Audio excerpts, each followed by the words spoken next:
We just got done with our Florida State show. They had a junior day. They have another big weekend, et cetera, like 300 players coming through.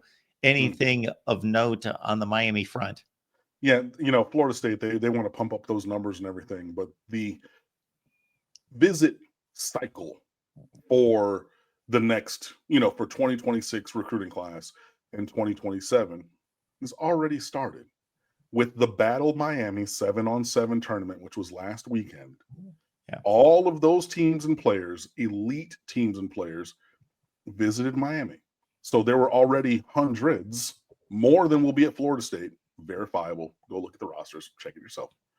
But that is the first stop of the Battle 7-on-7 tour every year is MLK weekend in Miami after the dead period is relieved, so players can go visit campuses.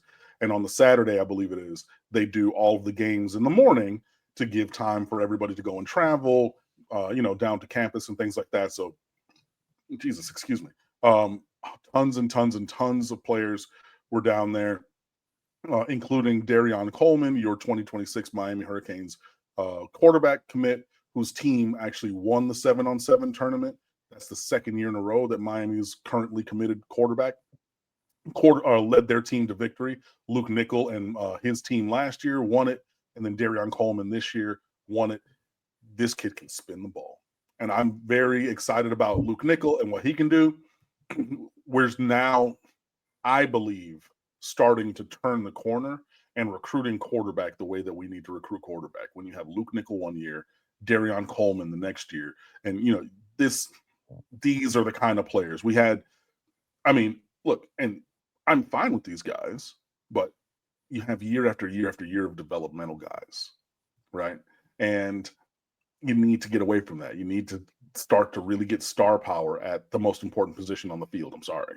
And we got that star power multiple times through the transfer portal, but now I think that we're getting it through high school recruiting, which is where you need to have it. Even if they don't always work out, you need to go to stateofu.com, click recruiting rules, recruiting rule number 1, get a quarterback every year. The narrative for why you need a quarterback every year is right there. And you need quarterbacks of a requisite caliber, not guys like Preston, what was it? Preston Dewey. There was a kid from Houston, Lord Jesus. Peyton Matoka, that's the one. Oh, yeah. That's a number 5 quarterback on your roster. That's a guy who's there so that your number 1 quarterback doesn't exceed his throw numbers during off-season camp. He's never going to play a meaningful snap here. And I think that we've had some guys of that ilk. But Darion Coleman, he's small of frame, right? He's more Bryce Young in build, right? Kick and spin it. Luke Nickel, 6'2", stocky, 210, 215. Spin it. We've talked about his accolades and things. So, Darion Coleman was one of the players, and there are many, many, many, many, many, many, many, many others as well this past weekend already in Miami. So we're starting to see where things are shaking out. There are top guys locally and nationally who are really interested in Miami. We'll get into the names later, but guys like Derek Cooper from Chaminade, the safety / running back. I think he's better on offense than defense personally. But yeah, he's everybody's All-American. Like, this is you need to get that kid. And he was on campus and so many more. So yeah, we're already doing the work with that. Getting kids on campus, doing the tours, really starting to, or continuing to build those relationships that have already been built from previous camps and junior days and, game visits, even for players who are not on the current recruiting year. When you have 300 and 400 kids come to a random home game, all of those are not going to be current targets for the current year. So, and we know to recruit elite players, it's really a 2 or 3 year cycle.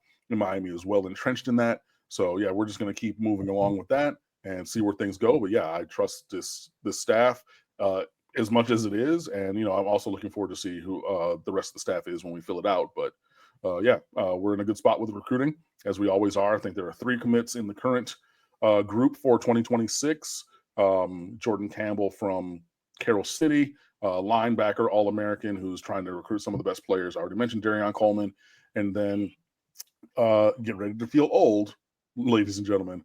Camden Portis, the son, yes, of Clinton Portis, is a cornerback, defensive back commit in the 2026 class out of Charlotte, where his dad lives and everything. So, and he lives obviously. So those are your 3 current commits in this class, and we're going to build, I believe, the class that we kind of need to have with the talent that we need. So, yeah. And Falconer TRX, as that one goes up, Al Golden, a perfect fit for Notre Dame. He is very much a Northeastern guy. He played at Penn State and coached at Notre Dame and has bid South Bend adieu, because I saw today he has accepted the job as the defensive coordinator back for the Cincinnati Bengals, a team that he coached for after he left the Detroit Lions, where he was tight ends coach and then linebackers coach for a couple of years, including their Super Bowl appearance year for the Bengals, and now taking the same position up there. And I was talking with a friend of mine who's a hating ass troll. God damn, he makes me so mad sometimes. Anyways, but some people are head coaches and some people are coordinators. And I think that Al Golden, he was a coordinator for a while, did the head coaching thing even here. And after that, he was like, maybe I'll just do this position coach coordinator thing. And I think that that's a really good fit for him. It went very poorly at Miami for a variety of reasons, but he's doing well now. So keep going with that.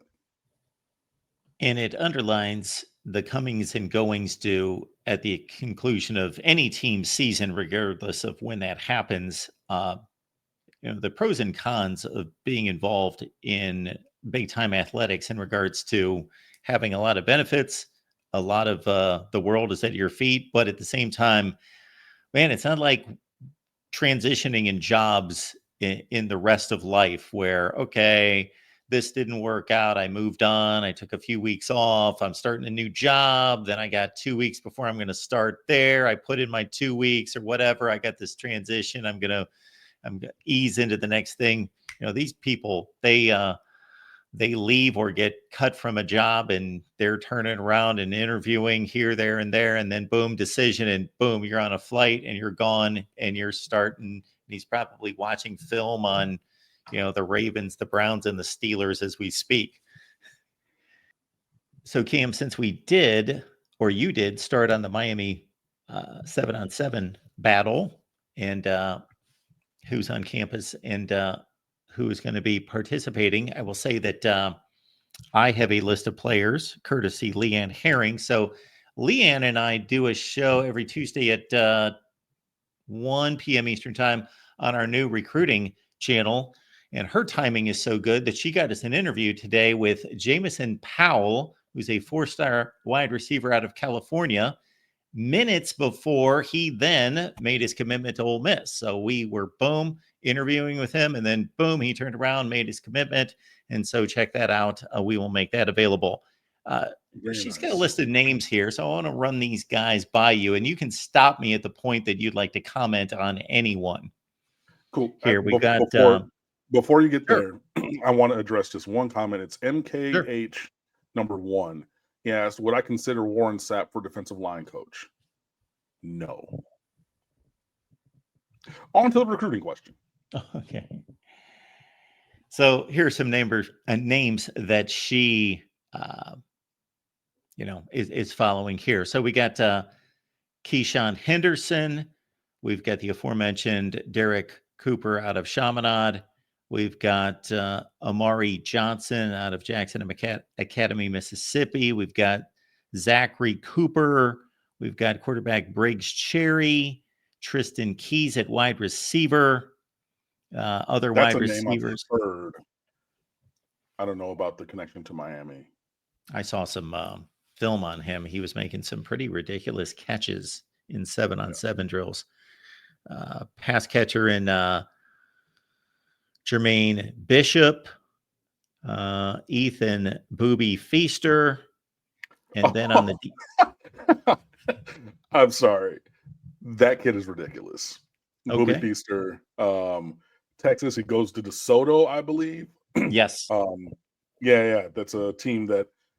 Hold on one second. I'm sorry. Miramar High School played out in DeSoto back when I worked there in 2010. right as they were beginning their ascendancy as a program.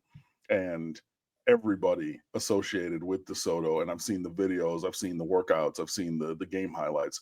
Everybody says that this Booby Feaster kid is next level. Like, there's guys who've gone to Ohio State, they've gone to Texas, A&M, Oklahoma at wide receiver from DeSoto, and even as a 2027, so a current sophomore, 2 years away from his signing and getting into college, people are saying that he's him. Like, yeah. So I don't know about Miami's connection or anything, but from what I've seen from Booby Feaster early, yeah, he's ridiculous. Like, when Mark mentioned the name, you saw me just laugh out of just the look up the huddle. Shenanigans, absolute shenanigans. Big, fast, strong, runs good routes, strong hands. Like, what could you not want that he brings? Which is nothing. He brings everything. He's yeah. My apologies if I'm a little disjointed on listing these names. It's just a bunch of notes, so it's not exactly a list per se. So on the defensive side, a cornerback, Naheem Richardson, he's out of Texas. Safety Tylen Wilson, he's out of Mississippi, and out of Northwestern High School in Florida, Javari Flowers. Javari Flowers, yeah, that's a kid that Miami is going to be heavily after. Calvin Russell, the big wide receiver, being another one. I mean, like, look, if you go to one of these top teams in South Florida, Miami knows your name. Miami's gotten you on campus, and Miami is recruiting you. Now, whether they push for a commitment or they follow through depends. I know that there are people who are upset about CJ Bailey, Cedric Bailey from Chaminade going to NC State, and he's now their starting quarterback. He definitely would have been a better take in last class or 2 classes ago instead of Judd, but Miami didn't want to go in that direction for a variety of reasons, which I don't necessarily agree with, but I understand the viewpoint of others along those lines. They kind of felt like they were being pressured to try to take him. But I would have taken him to get Jeremiah Smith. But hey, some of those things. So, but yeah, if you go to Chaminade, if you go to Northwestern, if you go to Central, if you go to, Heritage, Deerfield, even there have been some players from Miramar, when they pop up, we were kicking the tires on some kids from, Southridge or South Dade gets really good, like really, really good for a couple of years. Going to be there. So yeah, when you see Javari Flowers, when you see Calvin Russell, you see these other names. Yeah, those are guys that Miami's aware of and will be pursuing, just depending on the level. Booker T. Washington, I know people are going to say, well, you mentioned them. There's too many to mention, guys, but you know what I'm talking